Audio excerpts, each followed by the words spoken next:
오늘은 여러분과 마가복음 2장에 나오는 중풍병에 걸린 친구들을 고쳐주기 위해서 지붕을 뚫고 예수님께 나아간 친구들의 이야기에 대해서 좀 말씀을 나누려고 합니다. 사건의 진행은 대충 이렇습니다. 예수님이 가버나움에서 머무실 때 예수님이 머무시던 집에 이제 발 디딜 틈이 없을 정도로 수많은 사람들이 몰려들었고 예수님은 그들에게 말씀을 선포하셨습니다. 그런데 4명의 친구들이 중풍병에 걸린 자기 친구를 낫게 하기 위해서 지붕을 뜯고 친구를 예수님에게로 내려보냈습니다. 예수님은 그들의 믿음을 보시고 그 병자를 고쳐주셨고 죄도 사해 주셨습니다. 여기까지가 아주 간단하게 요약을 한 내용입니다. 그래서 이제 많은 분들이 이 이야기에 대해서 설교를 하시면서 뭐라고 얘기하냐면 우리에게 적극적인 믿음을 요구하십니다. 지붕을 뜯을 정도의 적극적인 믿음이 있어야 병고침도 받고 죄사함도 받을 수 있다라고 그렇게 말을 합니다. 그래서 제가 이 설교를 준비하면서 다른 목사님은 어떻게 설교하셨는지를 좀 찾아봤는데요, 대부분의 목사님들이 이런 식의 설교를 하셨습니다. 그런데 사실 이 이야기의 주제는 친구들의 믿음에 의해서 중풍병자가 병고침을 받은 것에 초점을 둔 것이 아닙니다. 우리가 성경을 읽을 때 가장 조심해야 되는 것이 뭐냐면 어떤 사건에만 초점을 두지 말아야 한다는 거예요. 그 사건에서 어떠한 일이 일어났는지, 그 사건에 누가 나오는지, 그래서 그들은 어떻게 되었는지에 대해서 관심을 가질 것이 아니라 그 사건에 개입하신 주님에 대해서 더 관심을 가져야 한다라는 겁니다. 주님께서 그렇게 하신 이유가 무엇인지에 대해서 생각해야 한다라는 거죠. 그래서 우리는 성경을 읽을 때 어떠한 사건과 사람의 초점을 가지고 읽을 것이 아니라 하나님의 관점을 가지고 읽을 필요가 있습니다. 지금 이 마가복음 2장에 나오는 중풍병자와 친구들의 얘기도 우리가 사람들에게 관심을 보는 것이 아니라 거기에 나오는 사람들에게 관심을 갖고 보는 것이 아니라 그렇게 하신 예수님의 의도에 대해서 우리가 집중해서 좀 봐야 합니다. 그래서 오늘은 우리가 그동안 이 사건에 대해서 오해하고 있었던 것에 대해서 제가 말씀을 드리면서 결론적으로 예수님이 우리에게 어떠한 말씀을 하시려고 했는지에 대해서 좀 말씀을 나눠보려고 합니다. 그래서 첫 번째 우리가 갖고 있는 오해, 첫 번째 믿음에 대한 오해입니다. 믿음에 대한 오해. 마가복음 2장 1절에서 5절에서 이렇게 이야기합니다. 며칠이 지나서 예수께서 다시 가버나움으로 들어가셨다. 예수가 집에 계신다는 말이 퍼지니 많은 사람이 모여들어서 마침내 문 앞에조차도 들어설 자리가 없었다. 예수께서 그들에게 말씀을 전하셨다. 그때 한 중풍병 환자를 4사람이 데리고 왔다. 무리 때문에 예수께로 데리고 갈 수 없어서 예수가 계신 곳 위에 지붕을 걷어내고 구멍을 뚫어서 중풍병 환자가 누워있는 자리를 달아내렸다. 예수께서는 그들의 믿음을 보시고 중풍병 환자에게 이 사람아, 내 죄가 용서받았다 하고 말씀하셨다. 이 5절 말씀해 보시면 그들의 믿음을 보시고 라고 말하고 있습니다. 우리가 이 말씀을 언뜻 보면 4명의 친구들의 그 믿음으로 중풍병자가 구원을 받았다라고 생각할 수 있습니다. 그런데 우리는 여기서 의문이 드는 것이 하나 있습니다. 본인의 믿음이 아니고 친구들의 믿음으로 구원을 받는다? 그렇잖아요. 지금 이 말씀을 보면. 그렇다면 로마서 10장 10절은 우리가 어떻게 이해해야 합니까? 로마서 10장 10절에 이렇게 이야기하죠. 사람은 마음으로 믿어서 의에 이르고 입으로 고백해서 구원에 이르게 됩니다. 이 말씀을 보면, 이 로마서 10장 10절 말씀을 보면 분명히 자신이 마음으로 믿고 자신의 입으로 시인을 해야 구원을 받을 수 있다라고 했는데, 오늘 말씀에서는 그들의 믿음, 즉 친구들의 믿음으로 죄사함을 받았다라고 말을 하고 있단 말입니다. 분명히 하나님의 말씀은 1.1획도 틀린 것이 없다고 했는데 이것은 지금 서로 다른 이야기를 하고 있잖아요. 그렇다면 우리는 이것을 어떻게 이해해야 합니까? 이 부분에 대해서는 제가 나중에 설교 뒷부분에 말씀을 드리도록 하겠습니다. 거기에 앞서서 먼저 우리는요, 이 2장 1절에서 5절 말씀을 통해서 믿음이라는 단어의 의미에 대해서 먼저 생각해 보기 원합니다. 믿음. 이 사건에서 말하는 그들의 믿음은요, 이 4 친구의 믿음은 우리가 생각하고 있는 이 믿음과 의미가 좀 다른 믿음입니다. 이게 무슨 말인지 좀 더 이해하기 쉽게 제가 이와 비슷한 사건을 몇 개를 말씀을 드리면서 설명을 하겠습니다. 누가복음 7장에 보면 예수님이 백부장의 종을 고쳐주신 사건이 나와요. 그때 백부장이 뭐라고 얘기하냐면, 백부장이 이제 친구들을 보내서 뭐라고 얘기를 하냐면, 선생님이 굳이 우리 집에 오실 필요도 없습니다. 오실 필요 없이 그냥 말씀만 하시면 내 종이 나을 것입니다 라고 말했어요. 주님이 오실 필요가 없대요. 말씀만 하시면 그냥 내 집에 있는 내 종이 나을 거라는 거예요. 그때 예수님이 뭐라고 얘기하시냐면, 누가복음 7장 9절이에요. 예수께서 이 말을 들으시고 그를 놀랍게 여기시어 돌아서서 자기를 따라오는 무리에게 말씀하셨다. 내가 너희에게 말한다. 나는 이스라엘 사람 가운데서는 아직 이런 믿음을 본 일이 없다. 이렇게 이야기하고 나서 그 종이 나왔어요. 자, 보십시다. 종이 직접 예수님을 만나서 나온 것이 아니고요, 제3자인 백부장의 믿음으로 종이 나왔습니다. 마치 우리가 오늘 지금 조금 전에 읽어봤던 그 친구들의 믿음으로 병 고침을 받은 중풍병자의 그 얘기와 아주 비슷한 사건처럼 보입니다. 또 한 가지 사건이 있습니다. 혈루증에 걸린 여인의 이야기입니다. 마태복음 9장에 보면요, 12년을 혈루증으로 고생하던 여인이 예수님의 옷자락에 손만 대어도 본인이 나을 수 있다라는 믿음으로 예수님의 옷자락을 만진 사건이 나오잖아요. 그랬더니 마태복음 9장 22절에서 예수님이 이 여인에게 이렇게 말씀하셨습니다. 예수께서 돌아서서 그 여자를 보시고 말씀하셨다. 기운을 내어라, 딸아, 내 믿음이 너를 구원하였다. 자, 이 사건은 제3자가 아닌 당사자가 직접 예수님을 만나서 병고침을 받았어요. 한 사건은 종 대신에 예수님을 만난 이 백부장의 믿음으로 병고침을 받았고, 또 한 사건은 여인이 직접 예수님을 만남으로써 병고침을 받았는데, 그럼 어떤 믿음이 맞는 겁니까? 사실 오늘의 말씀에 있는 이 중풍병자 말씀, 이것뿐만 아니라요, 혈루증을 앓고 있는 이 여인의 믿음, 그 다음에 이 백부장의 믿음은요, 주님이 우리의 구원자이시고 내가 주님을 믿음으로써 내가 구원을 받을 수 있다는 그 믿음이 아니에요. 예수 그리스도가 나의 구주이심을 믿는 그 믿음이 아니라 예수님이 내 병을 고쳐주실 수 있다라는, 또는 내 종의 병을 고쳐주실 수 있다라는 믿음이에요. 내 종이 고침을 받을 수 있을 것이다라는 믿음. 그러니까 이들의 믿음은 세상적이고 현실적인 믿음을 이야기를 하는 거예요. 그런 거 있잖아요. 내가 저 사람한테 가면 저 사람이 나를 도와줄 거야. 분명히 도와줄 수 있어. 나는 저 사람을 신뢰해. 그 믿음을 이야기하는 거예요. 구원에 관한 믿음이 아니라 병고침을 받을 수 있다라는 믿음. 그러니까 좀 전에 우리가 읽었던 로마서 10장 10절 말씀에 마음으로 믿고 입으로 고백해서 구원을 받는다라는 이 믿음과는 완전히 다른 믿음인 거예요. 그러면 우리는 여기서 궁금한 것이 하나 있습니다. 내 친구와 중풍병자의 믿음이 구원에 관한 믿음이 아니라 병고침을 받을 수 있는 믿음이다라고 말씀을 드렸는데요, 그런데 예수님은 왜 5절에서 그들의 믿음을 보시고 내 죄가 용서받았다라고 말씀하셨을까요? 이들의 믿음은 그 믿음이 아닌데 왜 예수님은 죄가 용서를 받았다라고 말씀하셨을까요? 그래서 두 번째, 죄 사함에 대한 오해가 있습니다. 죄 사함에 대한 오해. 중풍병자를 포함해 거기 있는 모든 사람들은요, 5절 말씀처럼 내 죄가 용서받았다라는 예수님의 말씀의 뜻을 전혀 이해하지 못했습니다. 심지어 그 자리에 있었던 율법학자들조차도 그 말뜻을 헤아리지 못했습니다. 더군다나 이 중풍병자는요, 구원이 무엇인지도 모릅니다. 예수님께서 말씀하시는 이 죄사함의 의미도 모릅니다. 그는 그저 병고침을 받고 싶었을 뿐이에요. 그런데 예수님이 네 병이 이제 너의 믿음으로, 네 친구들의 믿음으로 네 병이 나았다가 아니라 네 죄가 용서받았다라고 말씀을 하셨어요. 그러자 율법학자들이요, 난리가 났습니다. 마가복음 2장 6절에서 7절, 그들이 이렇게 이야기합니다. 율법학자 몇이 거기에 앉아있다가 마음속으로 의아하게 생각하기를, 이 사람이 어찌하여 이런 말을 한단 말이냐? 하나님을 모독하는구나. 하나님 한 분밖에 누가 죄를 용서할 수 있는가 하였다.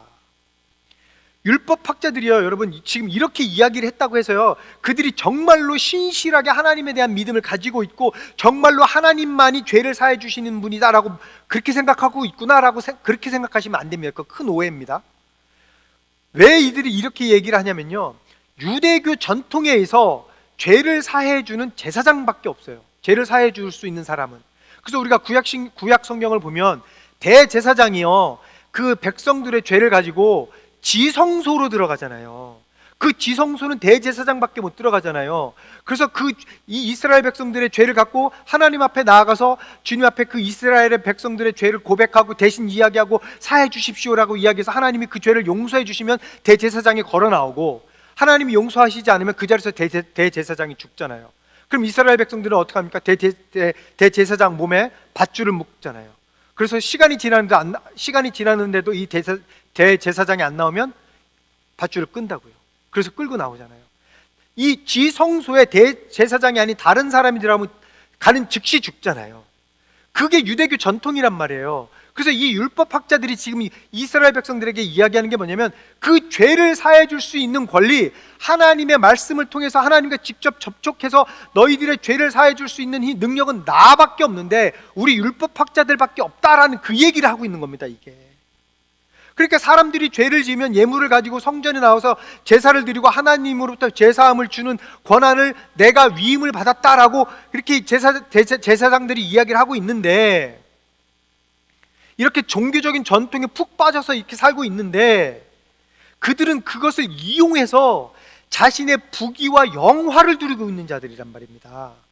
그러니까 지금 예수님이 그렇게 이야기를 함으로 인해서 자기들의 권한을 침범한 거잖아요. 자신들이 누릴 수 있는 부를 이 예수님이 가로채버린 것처럼 생각이 되는 거예요. 그러니까 절대로 가만히 있지 않는 거예요, 이 사람들이. 그래서 예수님께서 네 죄가 용서받았다라고 이야기를 하시니까, 그러니까 율법학자들이 발끈하는 거예요. 거룩하신 하나님을 모독한다고가 아니라. 그래서 그들이 아무 자격도 권한도 아무 근거도 없는 네가 죄사함을 주었으니까 너가 그렇게 한 것은 하나님이 주신 율법을 어기게 되는 것이고, 결과적으로 너는 예수님이 얘기하는 거예요. 너는 신성 모독죄에 해당되는 것이다 라고 이야기를 하고 발끈하는 겁니다. 근데 여러분, 우리는 다 알잖아요. 우리의 죄를 용서하실 수 있는 분은 오직 주님밖에 없습니다. 그래서 시편 130편 4절에서 이렇게 얘기했죠. 용서는 주님만이 하실 수 있는 것이므로 우리가 주님만을 경외합니다. 용서는 주님만이 하실 수 있습니다. 그리고 또 한 가지, 죄사함에 대한 오해 또 한 가지가 있어요. 뭐냐면, 첫 번째는 뭐예요? 죄사함은 오직 율법학자들 자기들만이 할 수 있는 거다라고 생각을 한다는 거죠. 두 번째는 뭐냐면, 예수님이 말씀하신 죄사함의 의미와 율법학자들이 생각하는 죄사함의 의미가 서로 다르다라는 거예요. 아담과 하와가 선악과를 먹은 이후부터 모든 사람은 죄인이 되었습니다. 죄에 사로잡힌 자가 되었죠. 예수님은요, 그 죄에서 사해 주시겠다라는 거예요. 즉, 하나님과 인간과의 관계를 끊어지게 한 죄, 하나님을 믿지 않은 그 죄를 사해 주시겠다라는 거예요. 그런데 율법학자들이 생각하고 말하고 있는 죄는 뭡니까? 일상의 삶 속에서 잘못한 죄, 삶 가운데서 율법을 어긴 죄를 이야기하고 있는 거예요. 전혀 다른 차원의 죄인 거죠. 그러니까 생각하는 죄의 차원이 다르고 죄로부터 사함받는 방식이 완전히 다른 거예요, 지금. 그러니까 율법학자들은 예수님이 하신 그 말씀을 이해도 하지 못하는 거예요. 율법학자들이 이것을 모르고 예수님이 어떤 분인지 모르니까, 예수님의 말씀에 대해서 전혀 이해도 못하니까 신성모독이다라고 이야기를 하고 있다는 겁니다. 예수님은 율법학자들이 예수님에 대해서 이렇게 속으로 생각하고 있는 것에 대해서 다 알고 계셨습니다.